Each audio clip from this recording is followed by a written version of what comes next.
Hey everybody, it's WillBits, and we are playing Spirit of Justice, Phoenix Wright Ace Attorney DLC case. We're doing a trial today.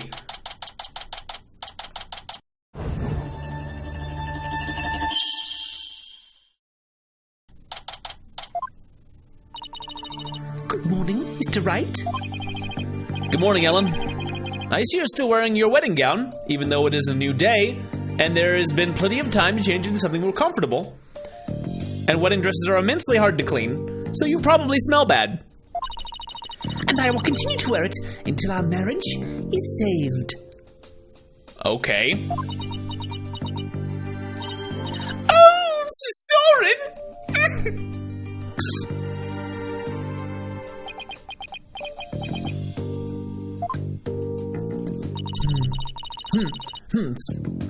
Do you think he came to see how she's holding up? Where are you pulling that pan from? Soren, my love, you came all the way to the courthouse just to see me, your fiancé. Oh, Soren, I don't know what to say. Blueprints. Huh? The engine blueprints. I can't find them. Do you know where they are? Oh, they're in your room, third shelf from the bottom on the right-hand side. You need this woman. She is the only reason you are getting anything done, sir. Ah, I see. He's leaving already? He's literally just came here to find out where his blueprints are? Don't tell me you came just to ask about some stupid blueprints. Is he really that cold of a person, or is that just how he comes off, I wonder? What about me, Soren?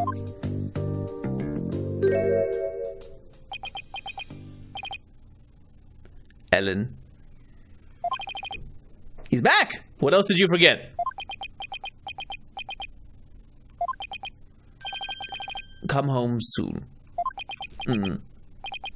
I'm lost without you.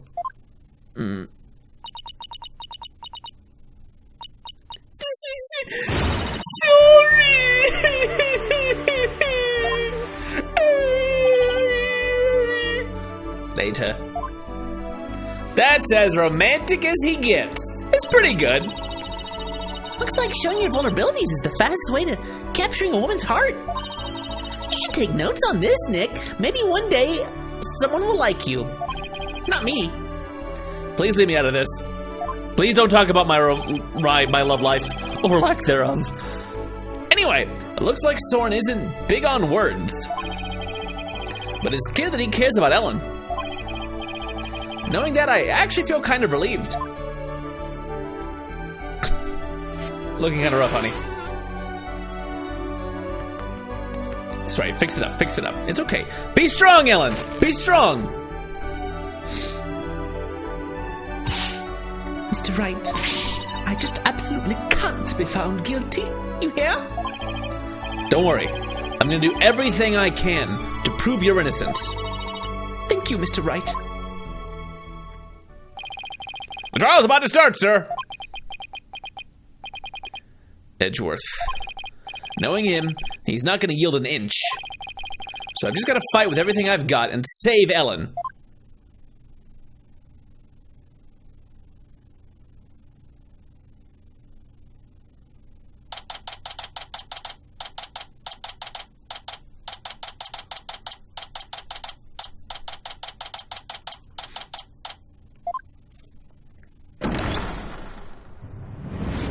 Day one, court's in session. All rise for the Honorable Judge presiding. Court is now in session for the trial of Ellen Wyatt. The defense is ready, Your Honor. The prosecution has been ready for a while, Your Honor, waiting on you. Seeing so many familiar faces gathered together like this, it makes me so nostalgic for something I can't remember. I feel as though I'm at a grand reunion. You guys all feel that way too, right? It makes me want to go out for dinner and then drink and reminisce with all of you, my best and only friends. Oh, that sounds like a great idea. I was dying for a real burger the whole time I was away. We can make it a welcome back party for Maya. How about it, Edgeworth?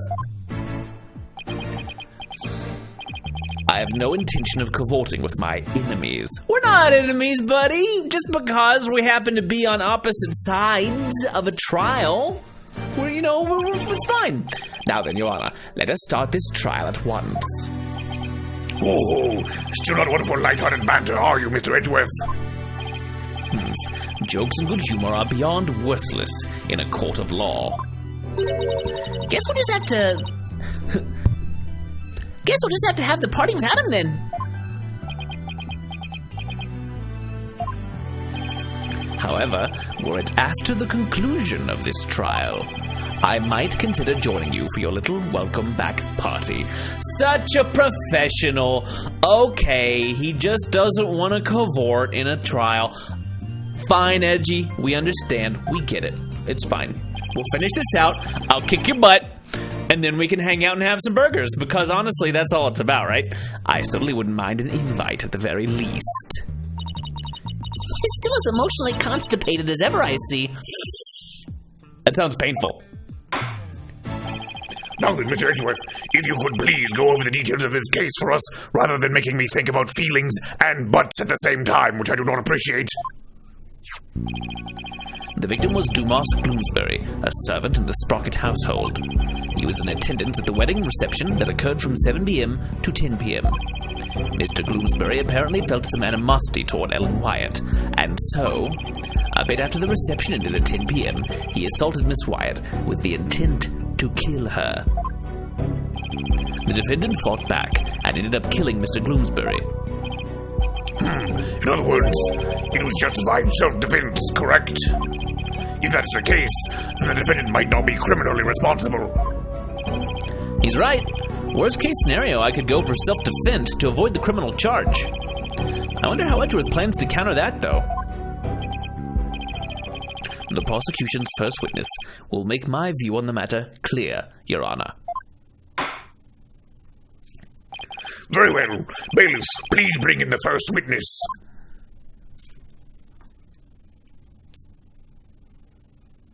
Meow? Oh no, it's Emma. Her shoes always throw me off because they don't seem to match the rest of her ensemble. Hi, Emma. Please state your name and occupation, witness. Emma Skye, a forensic investigator. And I'd just like to say, sir, that being in the same courtroom as you is a great honor. Oh, that's right. You're a fan of Edgeworth's, aren't you, Emma? We're good friends and all, Mr. Wright.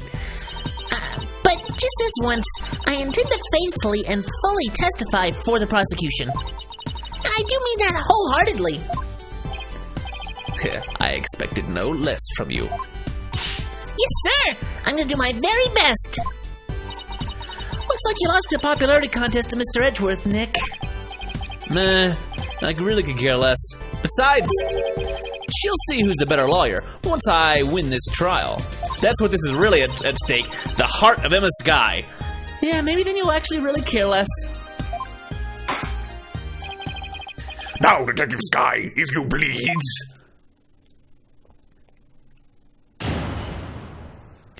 Tell us about it, Emma. What happened? How is this not self-defense? The murder weapon was a clock called the Timekeeper.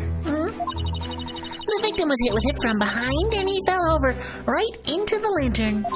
Okay. The defendant was spotted then, standing in front of the body, holding the murder weapon. The victim was struck twice, by the way. Okay. He was struck twice? I'm not sure if that necessarily makes it not self-defense. If someone was coming at me and I had a big heavy clock, I'd probably be like, ah! Get away! That's how I would do it. That's right, there's no mistake about it. The first blow was to the back of the victim's head. Oh. You know what order they happened in? Maybe he was advancing on her from backwards. It was hard enough to knock him unconscious. Yet, despite the fact that he'd been immobilized by the first blow, the defendant delivered a second fatal blow to the side of the victim's head. Okay, well, that's a very convincing argument, Emma. Thank you. Which means, what exactly?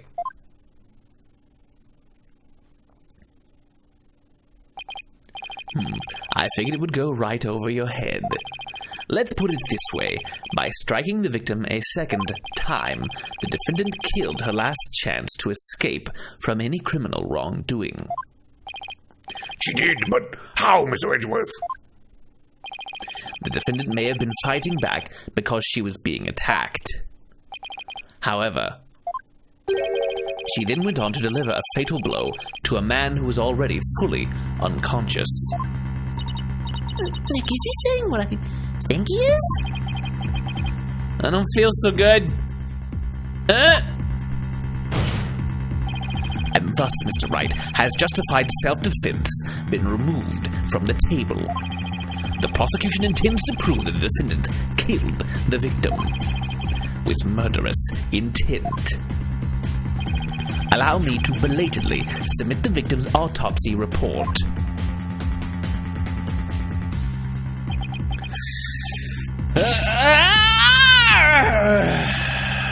So that's why he was acting all smug. Well, more smug than usual. It's fine, right? It's not like we're gonna plead self-defense anyway, right? Right, but now the judge has a negative impression of Ellen. Normally I like the pretty girls, but not when the pretty girls are murder doers. He may not get to prosecute much anymore, but he definitely hasn't lost his touch. Alright, man, we've already got so much stuff straight away. Okay, alright, okay. Now then, Mr. Wright, you may begin your cross-examination. I think probably nothing Emma has said is wrong or inconsistent, but we can at least dig for a little more information before we have to talk to a real witness. Not that Emma's not real, she just didn't witness it directly. What murder weapon was a clock called the timekeeper? Are you completely sure the murder weapon was the timekeeper? Yes, completely. Well, there's blood on the timekeeper and something hit him, but that's not necessarily a thing, right? The shape of the injury on the victim's head matches up with that of the timekeeper. It's a big brown thing. And it's definitely heavy enough to kill someone with. But would the defendant have been able to pick up and swing something so heavy? I tried it myself and I was able to lift it up just fine. Maybe you're just freakishly strong, Emma? Have you ever thought that you're a terrifying freak of nature whom no one will ever love? Excuse me, Mr. Wright? I'll have you know that people on the force know me as the dainty forensic investigator. I don't know if that's really the angle you want to go with this.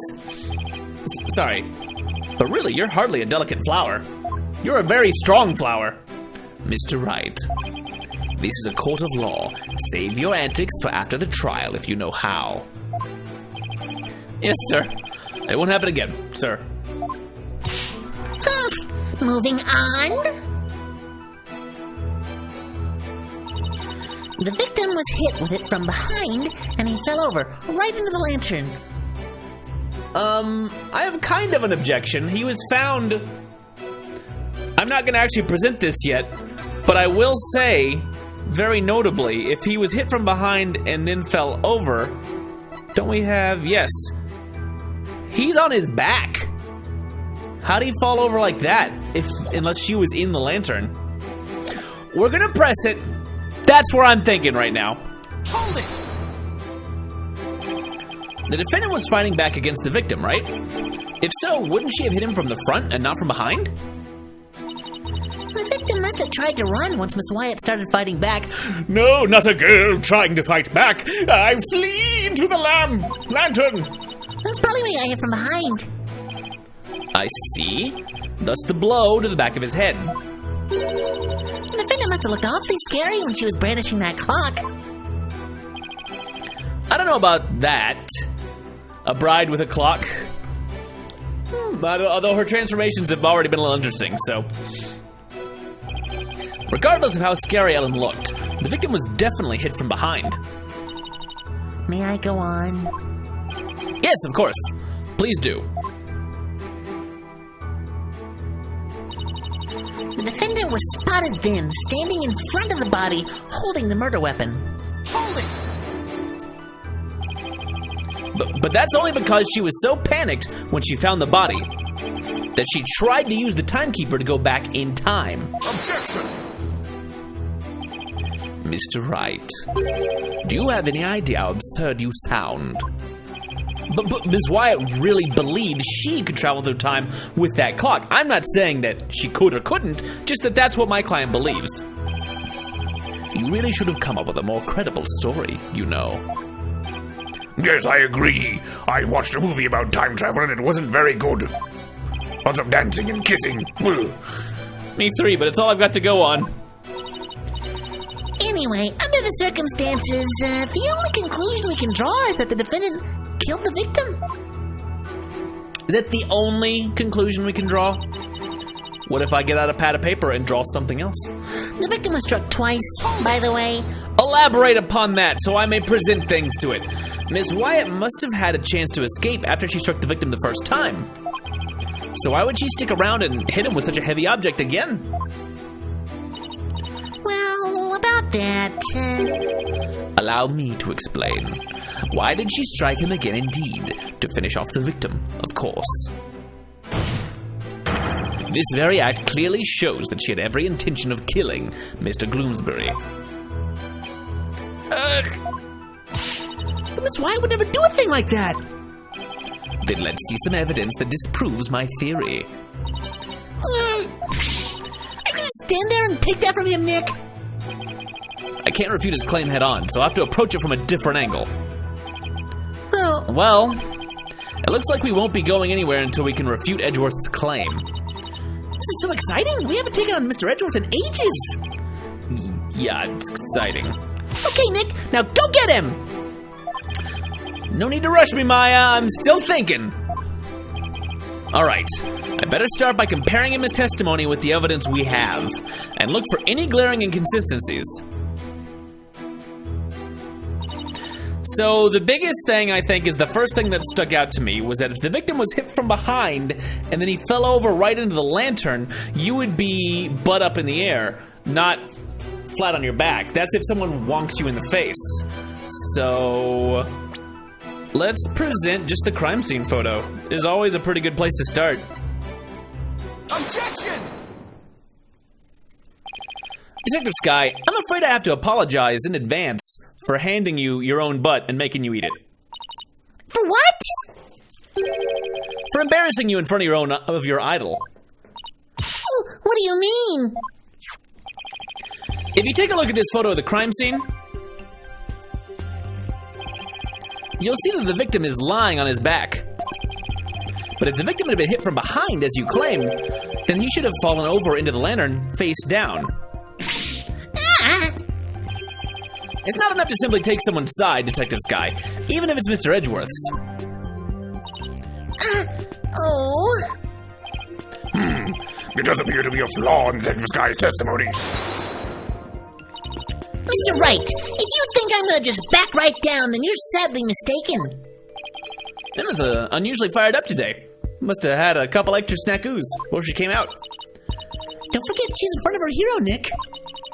If the Steel Samurai came to watch this trial, I'd want to do my absolute best, too. The Steel Samurai, not a real person, Maya. Listen, Mr. Wright. It's entirely possible the defendant moved the victim's body after he fell over. Why? In that case, there wouldn't be any contradiction, right? Indeed, that was an excellent counter-argument, Detective. You can count on me, sir. So, what do you have to say to that, Mr. Wright? Is it possible that the victim's body was moved after he fell into the lantern? I think it's not possible for reasons it would have disturbed the crime scene.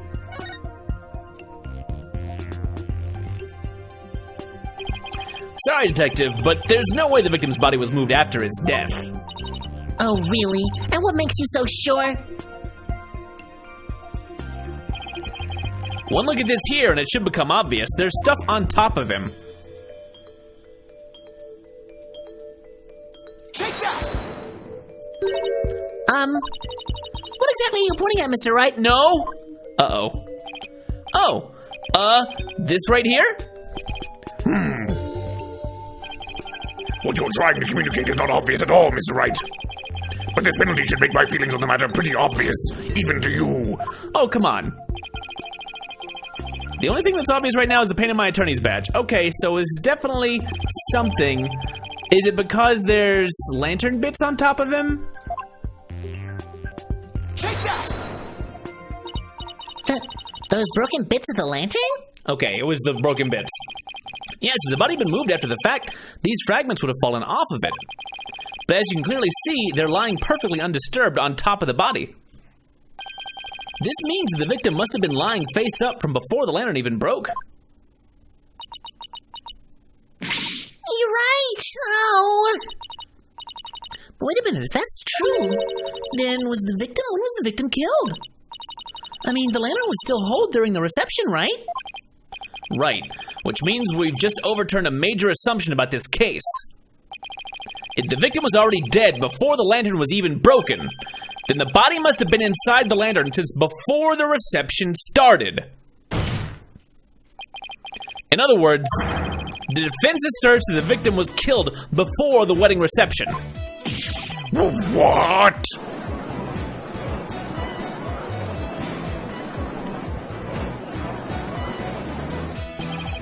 In short, when Miss Wyatt was seen standing in front of the body after the reception, it wasn't the moment just after the murder was committed. It was the moment she happened to discover the body, just as Miss Wyatt claims. Objection! Whether the act was committed before or after the reception is entirely inconsequential. It's a little consequential. After all, it was the defendant who prepared the reception hall for the event in question. Therefore, when the murder occurred, changes nothing with regard to her guilt.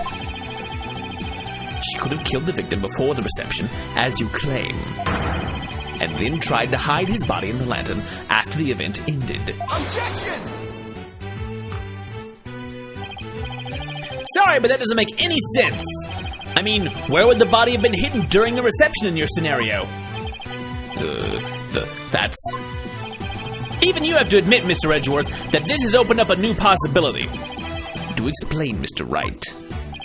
Well, if Miss Wyatt didn't commit the crime in the reception hall, then that means someone, somewhere, put the victim's body into the lantern.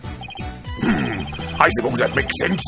A dead body couldn't have put itself in there. Exactly, Your Honor. In other words, if the murder actually occurred before the reception, it opens up the possibility that he was killed somewhere else?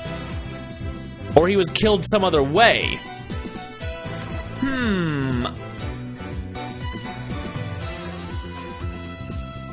I think this doesn't matter, and this doesn't matter. We want to actually prove that the defendant didn't do it.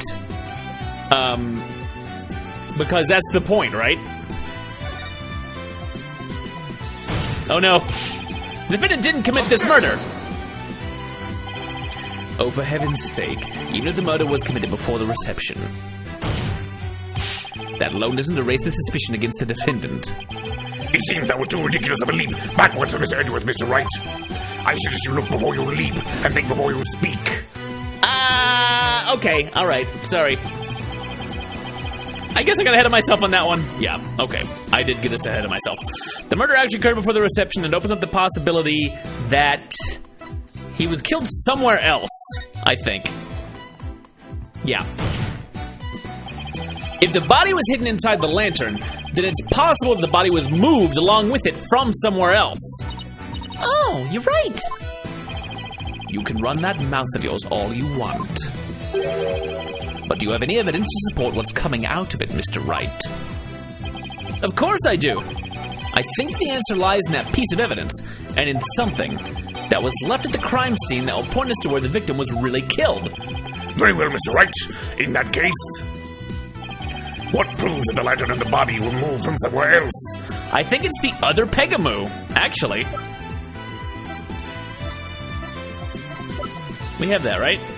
Do we not have another Pegamoo?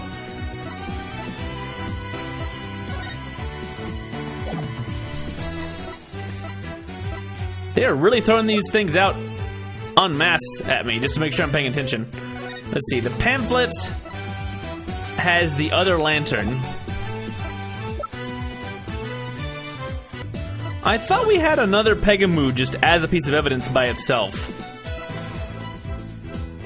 What proves that the lantern and the body were moved from somewhere else?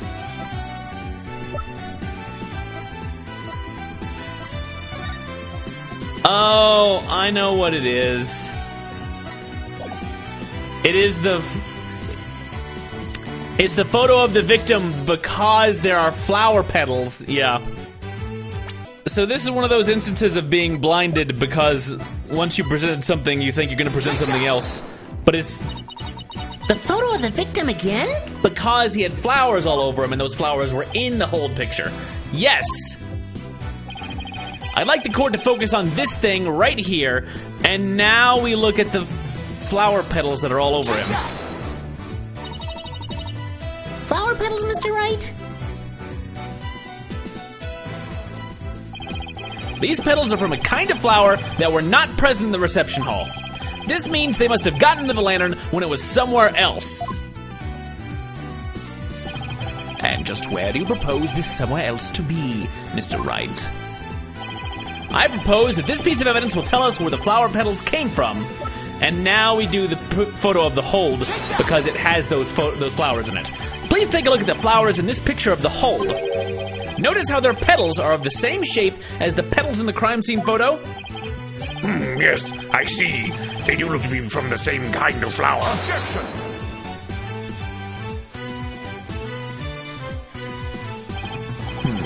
Is that really all you've got?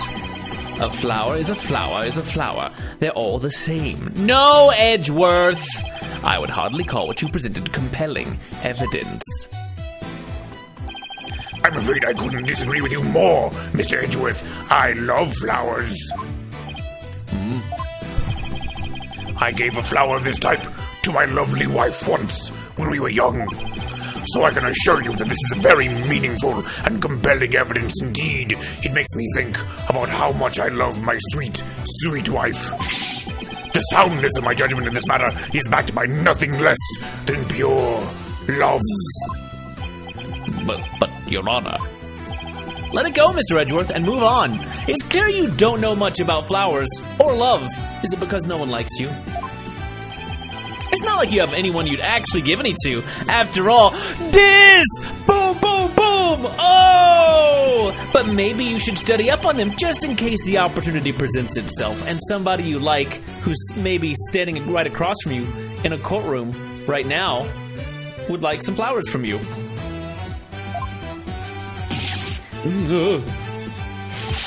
This from the man who only knows the names of 3 types of flowers. That's hardly relevant to the case at hand. The defense asserts that it's highly probable that the victim was killed in the hold. If the body was then placed in the lantern and moved to the reception hall for some reason,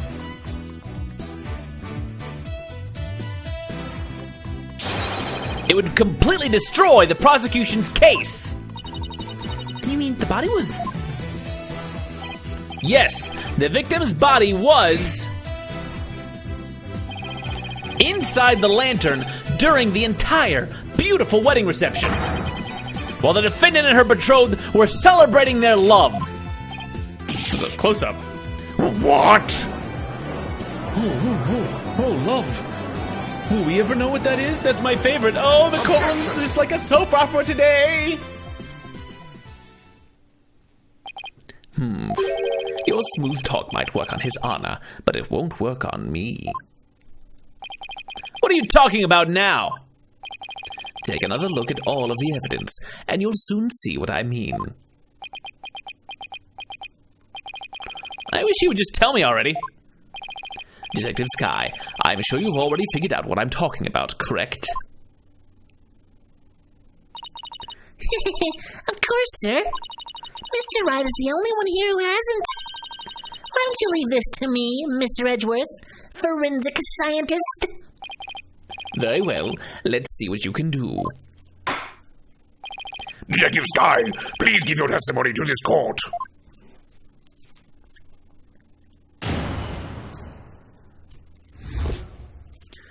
Okay, rebuttal.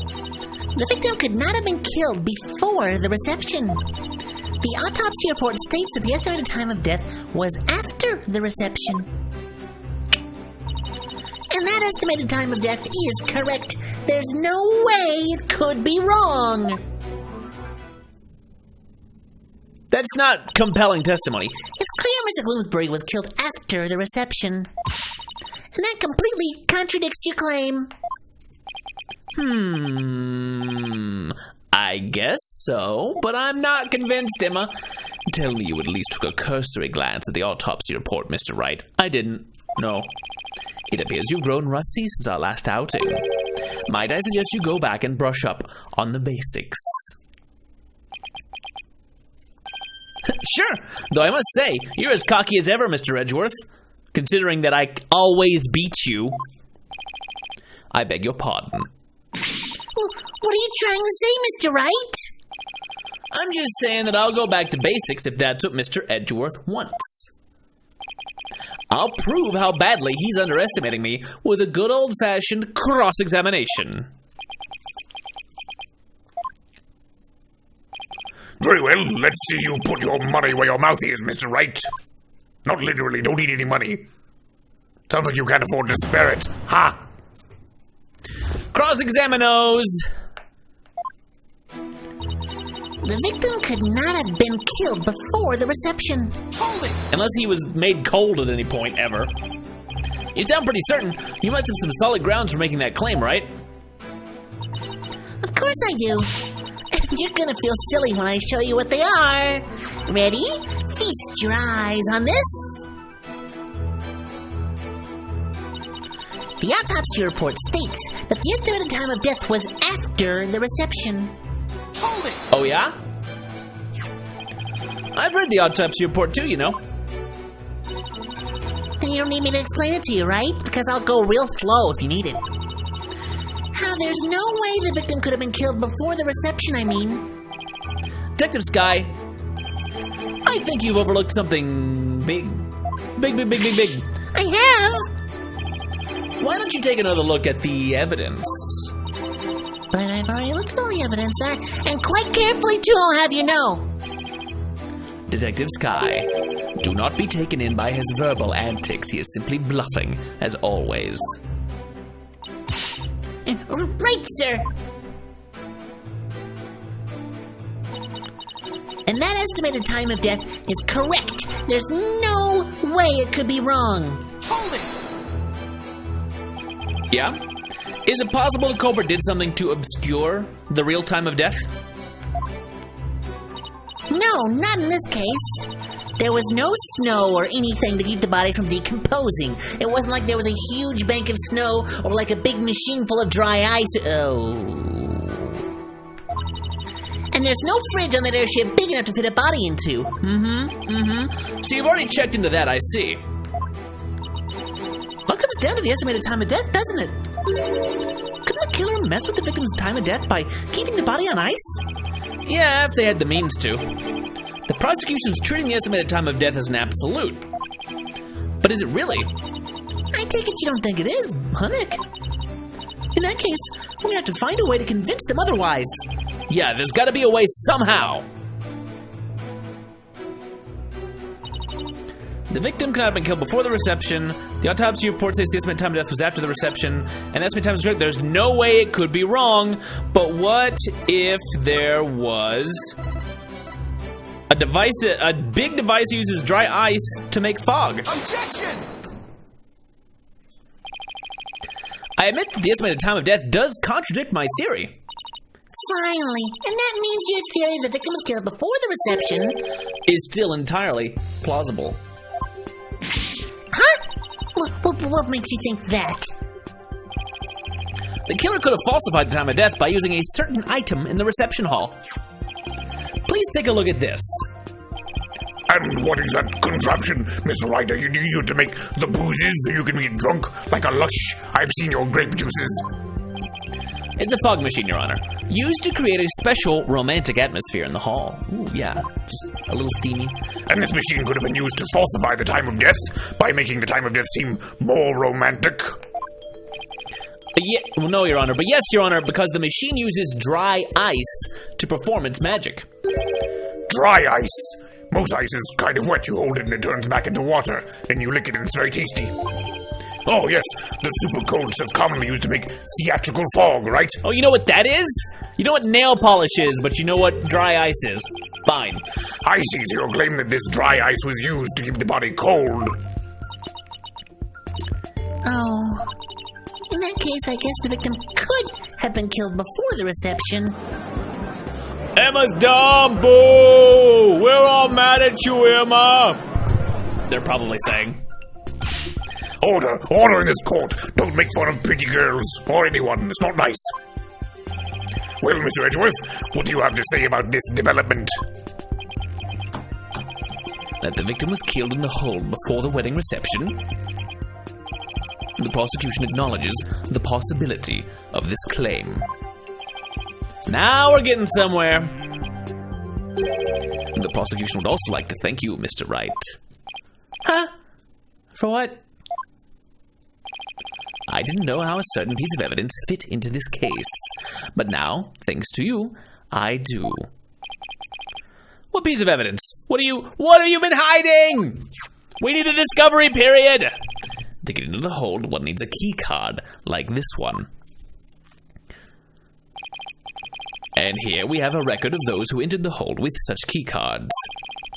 The times aren't specified, but these are the last 3 entries on the day of the murder. And as you can see, the last person to enter the hold that day was the defendant. What? So the one who moved the body out of the hold must have been... That's right. It was none other than the defendant.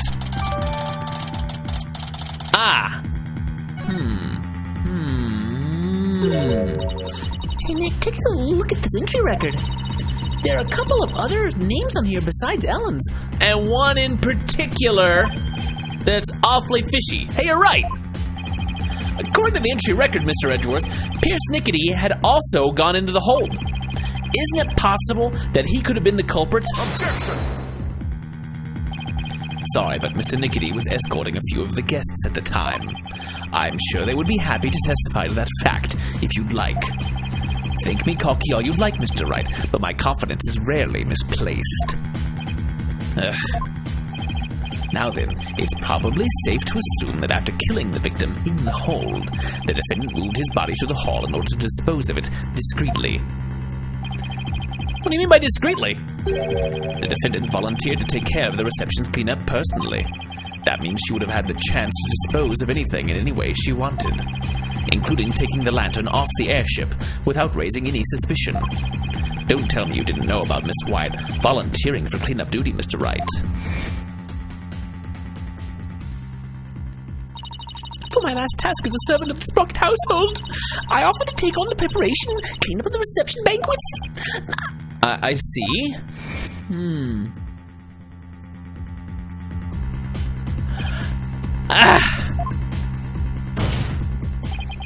Look at you, sweating buckets like a rookie, even after all these years. Nevertheless, thank you for proving that the only person who could have killed the victim in the hold is Ellen Wyatt. Unless someone else used her card. Great job, Phoenix. Now we're back to square one. Perhaps you should ask Miss Sykes for some help in reviewing Defense for Dummies. Put my foot down there. Way to go, sir. You got Mr. Wright in a cold sweat. I wonder if maybe the promise of seeing that miserable look on his face is what brought me back to court today. It certainly made all of my stress and woes as chief prosecutor just melt away. There's nothing more I love than tormenting Phoenix Wright. I guess he had a lot of stress built up. I'll give him something to stress over before we're through today. Your Honor, the prosecution asks that you render your verdict at this time. Objection! Before that man over there tries to throw the court into chaos with his meaningless bluffs. I see, Mr. Wright. Are there any last meaningful bluffs you'd like to present to this court? Why does he have to assume it'll be a bluff? It's not a bluff. It's not always a bluff. Nick, hurry up and throw a good one out there. I will.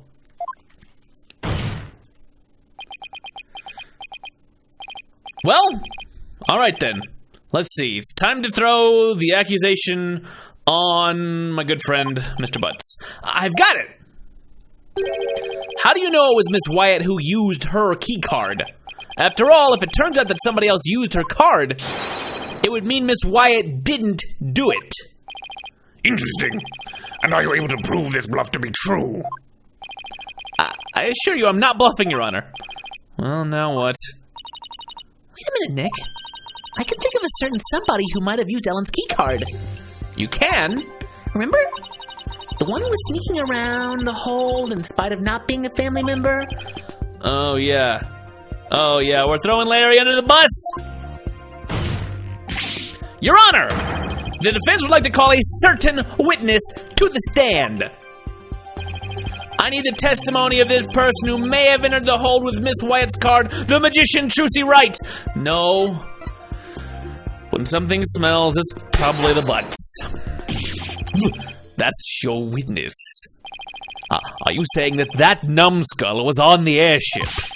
He never breathed a word about that to me. Well, that's not surprising, because Mr. Nickety told him to keep quiet about it. But Mr. Butts himself admitted it to me. He claimed to have found a way to sneak into the Flying Chapel's hold to see Miss Wyatt. This photo he took and gave to me is proof. Then, was it he who moved the lantern with the body inside to the reception hall? You know as well as I that with him, anything is possible. And this is one possibility we should definitely look into. I can't believe this. What in the world is he doing mixed up in this? Come on, Mr. Edgeworth. Remember what we've been saying since elementary school? When something smells, it's usually the butts. I hate that. Exactly. That Larry, he'll pay for this. Well, if you want to extract your payment now, he's right up there in the gallery. Yikes! Bailiff, seize the witness before he makes a run for it. I know he's going to. I remember this clown. No! Why does this stuff always happen to me? Oh, sorry, Larry, but you brought this on yourself. Let us break for a 15-minute recess. I ask that both sides prepare for the next witness's testimony during this time.